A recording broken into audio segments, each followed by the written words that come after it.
Se você conversar com a maior parte dos cristãos que você convive, certamente você vai notar, não todos, mas a maior parte, são cristãos imaturos. E por que isso acontece, queridos? Porque a maior parte dos cristãos que nós conhecemos ignoram doutrinas importantes que o autor aos Hebreus chama de leitinho, ou chama de princípio elementar. O autor aos Hebreus, em Hebreus capítulo 5 e em Hebreus capítulo 6, ele está falando ali com os cristãos hebreus, querendo trazer revelações mais profundas, mas os cristãos hebreus não sabiam nem aquilo que era princípio elementar, não sabiam nem dizer aquilo que era leitinho.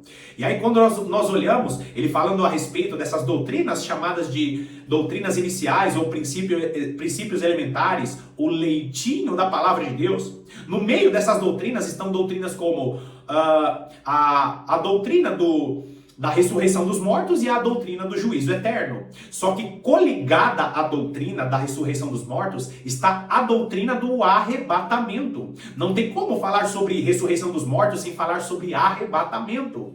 Por quê, queridos? Porque é no momento do arrebatamento que Jesus Cristo trará a ressurreição dos mortos. Só que ignorar essas doutrinas elementares significa que você será um cristão imaturo. Todo cristão que quer ser um cristão forte para os dias, para os meses e os anos que nós vamos entrar, precisam ser cristãos que vão ser especialistas nas doutrinas elementares. O vídeo de hoje, queridos, não é falando a respeito de doutrinas profundas. O que eu vou falar no vídeo de hoje é um conteúdo que está relacionado com essas doutrinas iniciantes. Você, cristão, você precisa saber do que eu vou falar aqui, porque esse é um alimento considerado como leite para a sobrevivência de todo cristão. Seja muito bem-vindo a mais esse vídeo da série de mensagens O Arrebatamento no Antigo Testamento.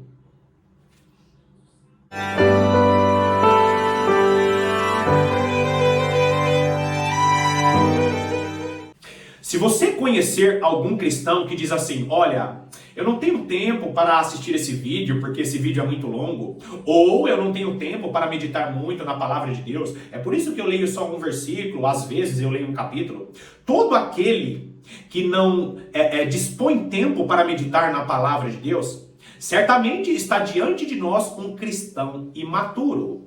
Ou, se esse cristão ele for maduro, certamente em algum momento da fé dele, ele vai fraquejar. Por quê, queridos? Porque a nossa nutrição espiritual e a nossa maturidade espiritual está diretamente ligada com a meditação da palavra de Deus. E principalmente dos princípios, e principalmente dessas doutrinas elementares que eu vou falar no vídeo de hoje. Então, cristão, quer ser um cristão maduro, medite de maneira profunda naquilo que o autor aos Hebreus chamou de leitinho, alimento inicial, aquilo que é pedra fundamental. Então, vai lá comigo em Oséias. Oséias, capítulo 1, nós vamos ler apenas o versículo 11 e eu quero que você entenda muito bem o conteúdo do vídeo de hoje.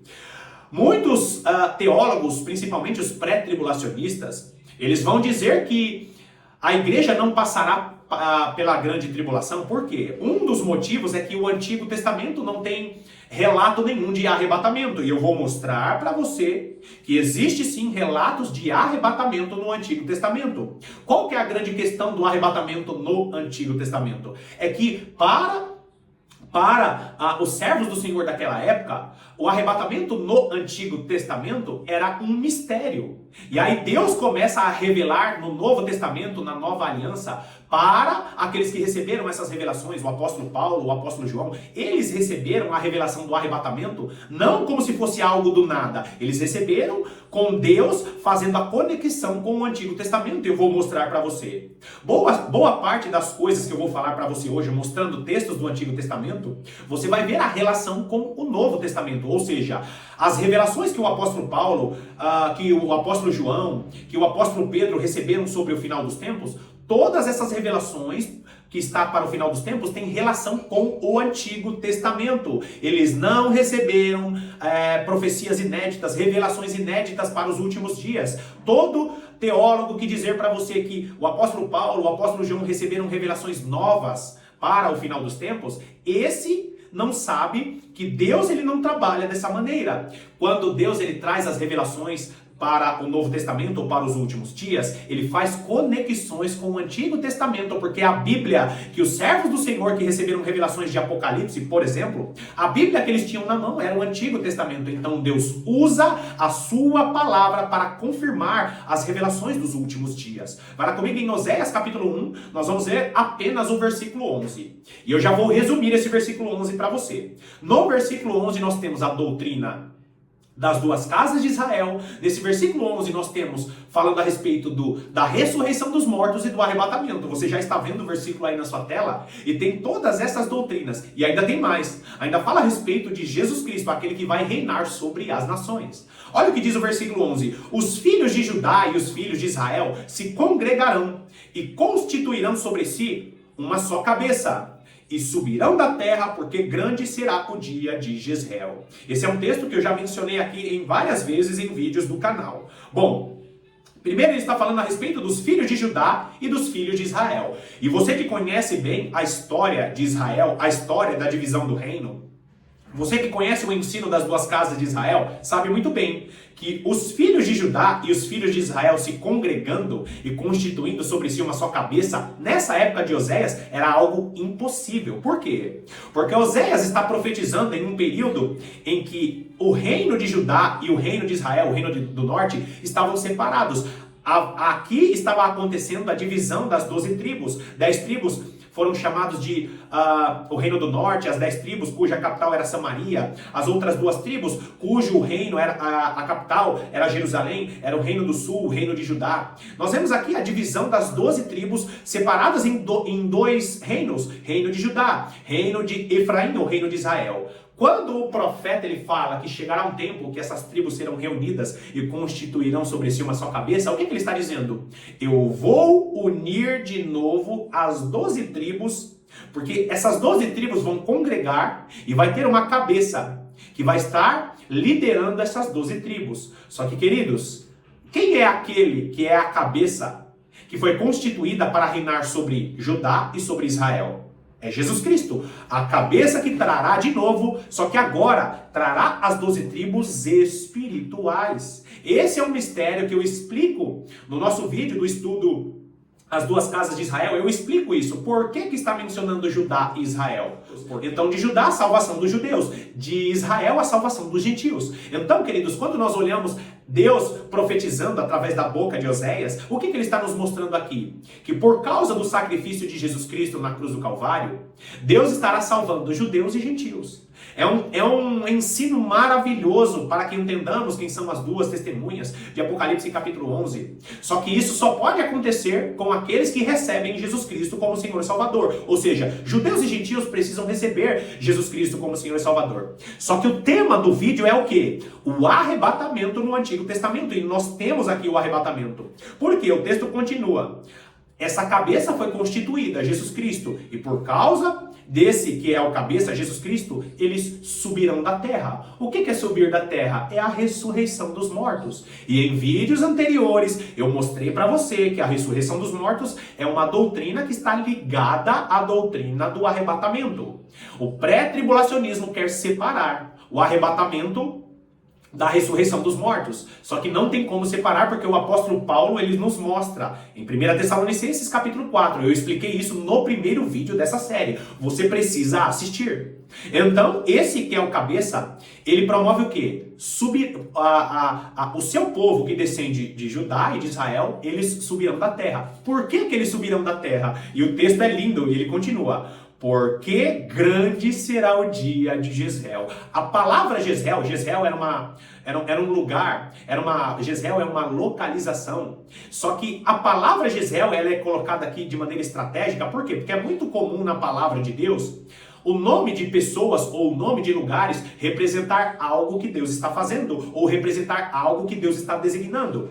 Então, eles subirão da terra. Por que eles subirão da terra? Por que eles ressuscitaram dos mortos? Porque grande será o dia de Jezreel. Jezreel significa Deus semeia.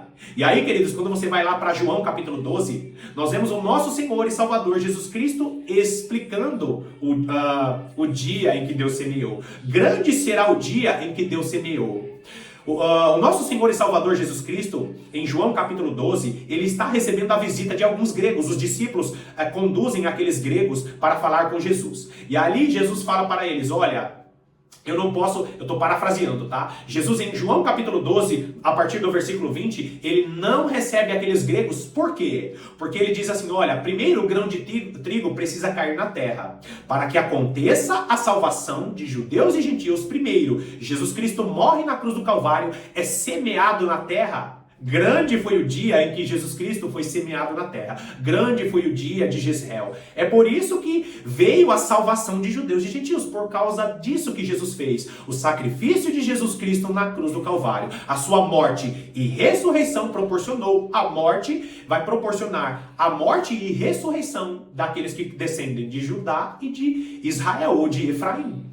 É por isso que eu sempre fico falando em todo vídeo, entenda o ensino das duas casas de Israel e você vai entender a doutrina da ressurreição dos mortos que está coligada com a doutrina do arrebatamento. Então, queridos, nós vemos que e eles subirão da terra porque grande será o dia de Jezreel, ou seja, nós subiremos da terra, nós ressuscitaremos dos mortos por causa do quê? Por causa daquilo que Jesus fez no dia em que ele foi semeado na terra.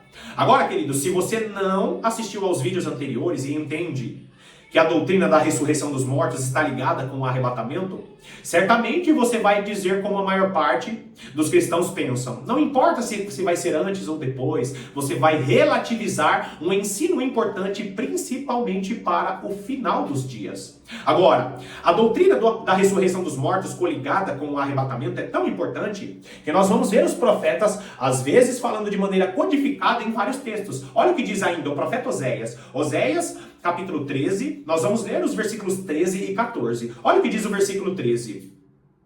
Dores de parturiente lhe virão. Ele é filho insensato, porque é tempo e não sai a luz. Abrir-se-á da madre. Ao abrir-se da madre. O que o texto está dizendo? Aqui o profeta Oséias, e os profetas sempre fazem isso, eles profetizam para o Israel da época deles, sempre direcionando a profecia para uma redenção futura. E quando nós vemos a redenção futura, o que o Oséias está dizendo? Olha, você Israel da minha época, então chegará um tempo que vocês serão restaurados. Só que vocês serão restaurados por causa daquele que virá restaurar vocês espiritualmente. Então a profecia vinha para o Israel literal, o Israel da época do profeta, e sempre o profeta conduzia para o período da restauração. Quando Jesus voltar e restaurar o Israel literal e restaurar todas as nações da terra.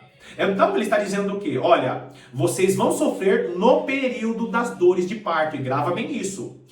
A grande tribulação será mencionada em vários textos dos profetas como o período das dores de parto, ou o período em que Israel sofrerá com as dores de parto, ou quando nós vemos a aflição de Jacó, é o mesmo período. O período da aflição de Jacó, ou o período em que essa nação sofrerá com as dores de parto. O período em que o profeta Jeremias chama de o período em que os homens estarão com as mãos em seu ventre, como se estivesse para dar à luz. Nós vamos ver o apóstolo Paulo falando a respeito de que em determinados momentos a igreja de Cristo sofrerá com dores de parto para gerar um avivamento, para gerar pessoas que vão receber a salvação. E aqui, queridos, o profeta está dizendo o período das dores da parturiente que lhe virão. Olha o profeta Oséias falando com o Israel da época dele. Serão dores de parto futuras. Agora, olha só o versículo 14. Eu os remirei do poder do inferno e os resgatarei da morte. Onde está a morte? As tuas pragas. Onde está o inferno? A tua destruição. Meus olhos não veem em mim arrependimento algum. Se você já leu 1 Coríntios capítulo 15, se você já leu textos do apóstolo Paulo falando sobre a ressurreição dos mortos, você já identificou esse texto aqui. Agora, queridos, quando você olha para esse texto, nós estamos vendo o quê? Um lamento do profeta dizendo assim, onde está a morte? Onde está a morte, as tuas pragas? Onde está o inferno, a tua destruição? Aqui o profeta está fazendo perguntas em um tom de lamento. Aí quando você vai para 1 Coríntios capítulo 15, o apóstolo Paulo cita o lamento do profeta Oséias, só que agora o apóstolo Paulo ele joga para outro texto que está em Isaías, mostrando que a resolução deste lamento do profeta. Queridos irmãos, é como se o profeta Oséias estivesse nos mostrando que em um determinado momento da história a humanidade estava sem esperança. Por quê? Porque nós estávamos entregues ao corpo dessa morte, a morte que domina o nosso corpo, ao pecado que nos conduz à morte, e essa morte que domina o nosso corpo. E aqui nós estamos vendo que o profeta Oséias, de maneira codificada, nos mostrando que haveria uma salvação, porque a morte até então estava dominando, mas grande foi o dia de Jezreel. Ou seja, o profeta Oséias lamenta, nos mostrando que em um determinado momento aconteceria a libertação dessa morte. O profeta ele finaliza o versículo dizendo assim: meus olhos não veem em mim arrependimento algum. Por quê, queridos? Porque precisa ter arrependimento para você ter direito à ressurreição dos mortos e, consequentemente, o arrebatamento. Serão arrebatados todos aqueles que morrerem em Cristo Jesus e todos aqueles que estiverem vivos no momento em que Jesus retornar para buscar vivos e mortos. Eu expliquei isso no primeiro vídeo. Agora, o profeta está o quê? Nos mostrando uma fala de lamento. Agora, olha que conexão linda. E aqui eu estou fazendo o que o apóstolo Paulo resumiu em 1 Coríntios 15. Isaías capítulo 25, olha só o que diz o versículo 7. Destruirá neste monte a coberta que envolve todos os povos e o véu que está posto sobre todas as nações. Qual que é o véu que está posto sobre todas as nações? Que não tinha sido revelado às nações que Jesus Cristo é Senhor e Salvador e que as nações seriam remidas da morte. Olha que lindo isso. Versículo 8. Tragará a morte para sempre. E assim enxugará o Senhor Deus as lágrimas de todos os rostos e tirará de toda a terra o opróbrio do seu povo, porque o Senhor falou. Olha que lindo isso. O que o texto está nos dizendo? Tragará a morte para sempre. A morte será tragada para sempre. Eu estou mostrando para você o que o apóstolo Paulo recebeu do Senhor para falar a respeito, por exemplo, de ressurreição dos mortos coligada com o arrebatamento. Se você entender o que eu estou dizendo aqui e for agora, nesse exato momento, para 1 Coríntios capítulo 15, o que você vai ver? Você vai ver o apóstolo Paulo citando o texto de Oséias capítulo 13, esse texto de Isaías capítulo 25, e mostrando que a ressurreição dos mortos acontecerá no toque da última trombeta. E o que acontecerá no toque da sétima e última trombeta?